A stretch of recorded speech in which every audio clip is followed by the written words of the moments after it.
Today, we will be providing you with a basic overview on how to properly grow and maintain cacao seedlings in a greenhouse.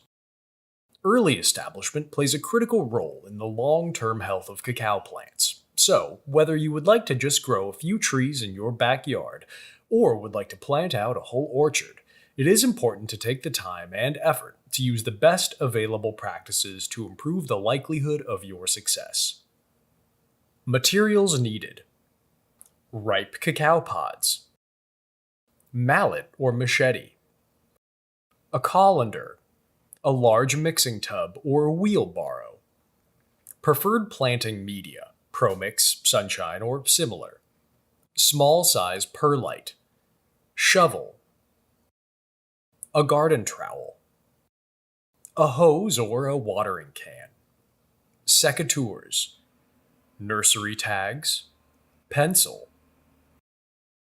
Triple 13 slow-release fertilizer such as Osmocote, Nutricote, or similar, a teaspoon measuring spoon, MT38 pots and corresponding trays.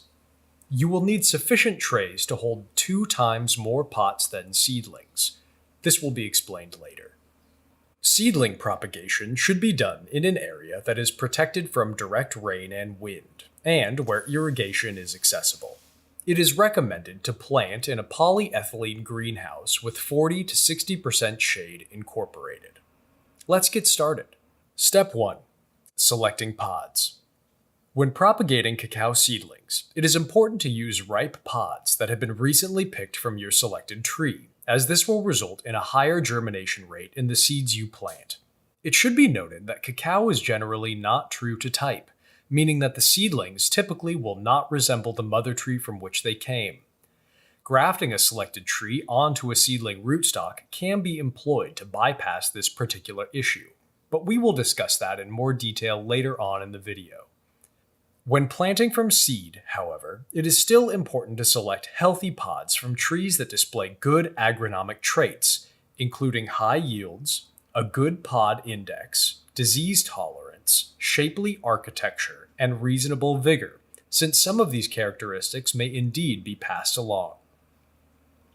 Pods generally contain between 25 and 60 seeds, depending on the health of the tree, season at which they were harvested, and genotype.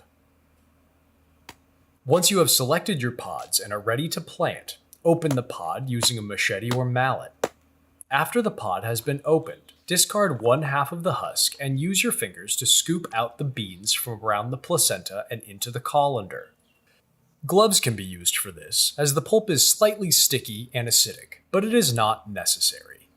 Examine the pulp surrounding the seed, making sure it is milky white in appearance and not brown, dried out, or germinated.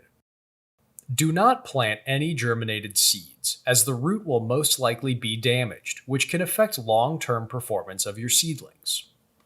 Step 2. Preparing seeds for planting. Wash seeds gently in the colander so that some of the excess pulp is removed. While this step is not absolutely necessary for the germination process, it has been shown to reduce the likelihood of rodents and insects digging up the seeds after planting. Once your seeds have been washed, sort through them by hand and discard any small, flat, underdeveloped, or damaged seeds. When you have finished sorting, do a final count of your seeds, as this will determine the amount of pots you will need to prepare for planting. Set the colander of seeds aside and move on to the next step. Step 3. Preparing media and filling pots. In a large mixing tub or wheelbarrow, place a 1-to-1 ratio of your preferred media and small size perlite. Mix them together thoroughly with a shovel, being sure to break up any clumps of media in the process. Wet your media so that it is moist, but not saturated. Stir the media with a shovel as you do so, to ensure the mix is evenly watered. Fill your tray with MT38 pots, and then scoop your media into each pot, like so. This can be done using your hands or with a garden trowel. Fill each pot to the brim, and then, using both hands, tamp the tray on the ground or on a table so that the media is firmly compacted within the pots. Refill your pots and tamp the tray again. Top off each of your pots with media so that it is about 1/2 inch below the brim of the pot. MT38 pots, which can be ordered from Stew and Sons, are preferred because of their adequate height, which promotes a healthy taproot, and vertical ridges that channel the root system downwards, as opposed to clumping up along the sides. Step 4. Planting seeds. Poke a 1/4 inch indentation into the media of each pot, marking the placement of your seeds. Select a seed from the colander and examine it. On one side of the seed, there will be a slightly rougher and darker section. This is called the hilum, and is where the root will emerge when the seed germinates. Making sure that the hilum is facing directly downwards, place your seed in the indentation mark in the media. Gently press the seed in so that it is halfway submerged in the media, as shown. Alternatively, if you cannot locate the hilum, don't panic. Simply place the seed down horizontally in the pot and lightly cover it with about 1/4 inch of media. Cacao is epigeal in its growth, which means that, after germination, the seed will be lifted from the surface of the media by the root. Because of this, it is important to not plant your seed too deep, as that will restrict the process by trapping the seed in the media. Label each tray using a nursery tag. It is recommended to at least mark down the date of planting, but you can add whatever additional information you feel to be necessary, such as the name of the site or farm and mother tree that the pod was harvested from. Once you have planted your seed, repeat this process until all pots in the tray are complete.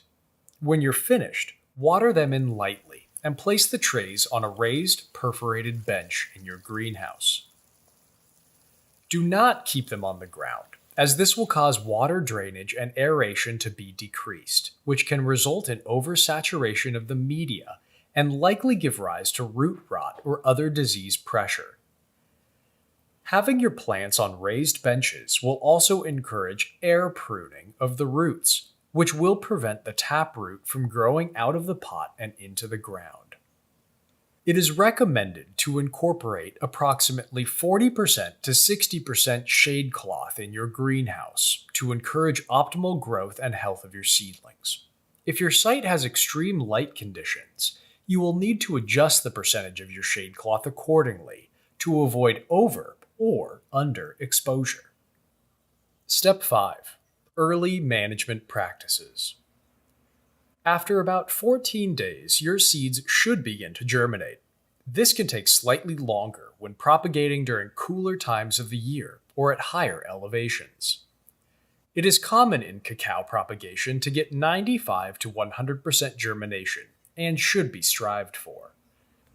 During germination, you will notice that the seed is lifted from the soil by the taproot and will then split in two, casting aside the seed coat in the process to reveal the plumule and first leaves.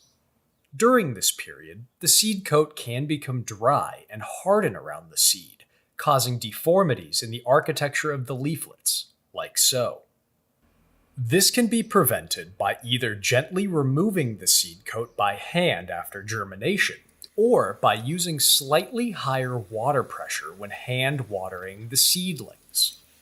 The jet of water will often loosen and dislodge the seed coat during the proper time.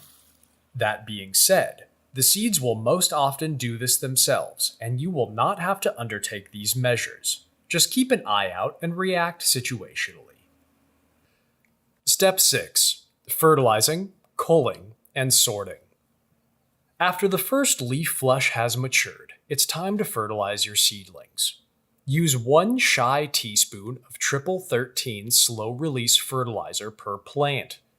This rate and composition of fertilizer will provide your seedlings with adequate nutrients for 2 to 3 months, and is necessary for healthy root and shoot growth. Evenly distribute the fertilizer on the surface of the media rather than piling it in one place. Water fertilizer in after application. This is also a good time to pick out and discard any seedlings that are lacking in vigor or that are deformed in any way. Be merciless. These are the seedlings that will be used to plant out your future cacao orchard, and you want to select the best possible material to increase your chance of success. After you have removed defective seedlings, sort the vigorous and healthy ones by transferring every other seedling to a new tray, so that each 20-cell tray holds only 10 seedlings instead of 20. Although doing this will double the amount of space used in your greenhouse, this method will allow for less light competition between seedlings and promote better architecture and overall health. It is also recommended to organize the seedlings by height so that the seedlings on each tray are uniform in their stage of growth. Continue sorting until each tray has 10 healthy seedlings. Place them side by side on your bench, leaving some space between each tray. Sorting your seedlings by size and culling out unhealthy ones should be done at least once per month. Step 7. Irrigation of seedlings. Water quality is an important and limiting factor in cacao nursery production. Two major concerns in water quality are 1. Salinity and 2. Pests. Water salinity is particularly important with cacao because of the plant's sensitivity to chlorides. Cacao trees with a chloride toxicity will have scorched leaf tips and margins. Fixing salinity issues in your irrigation is expensive, so ideally, the site of your nursery will have a water source with low salinity levels. You can send a water sample to a local lab for a salinity test. Honolulu municipal water tends to have high salinity. The time and rate at which seedlings are watered is dependent on your environment, the season you are propagating in, and the age of your seedlings. During the summertime, when solar radiation is highest throughout the state, you will need to water your seedlings more frequently than in the winter. Similarly, as your seedlings mature and their root systems become more developed, they will need to uptake more water than when they were younger. It is essential for you to check on your plants daily to monitor their needs and to water when necessary. After germination, the goal is to keep the media saturated without overwatering. As a rule of thumb, seedlings should be watered at least once every 2 days when they are younger, 2 months or less, and once per day when they have matured. When watering, apply enough so that some water drips out of the bottom of the container, but not so much that the water streams out of the bottom. After you have a handle on the watering schedule necessary for your cacao nursery, you can choose to put in an automated watering system. Overhead irrigation systems like this one are simple to install and effective for younger seedlings, but can be ineffective for more developed seedlings with more leaf cover blocking water from the tops of containers.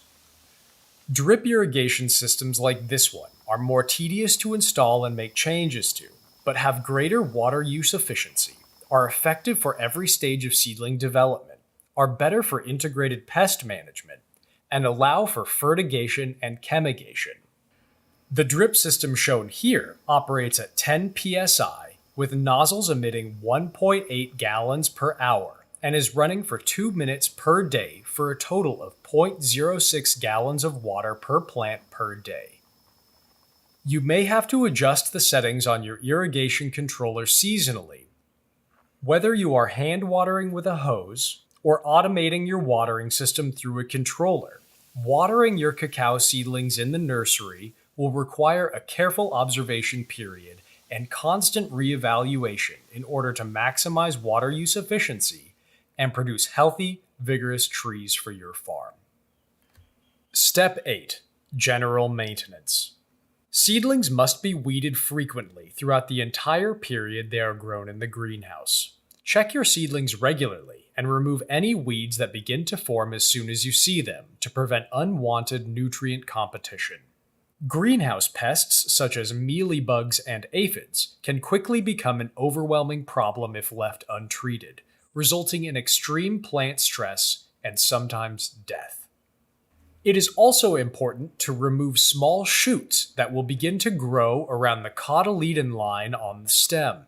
If you catch them early on, which is advisable, they are easily removed by simply brushing them off with your thumb and forefinger. In the case that you miss a few shoots early on, remove them with a pair of garden snips, being sure to make the cut flush with the main stem.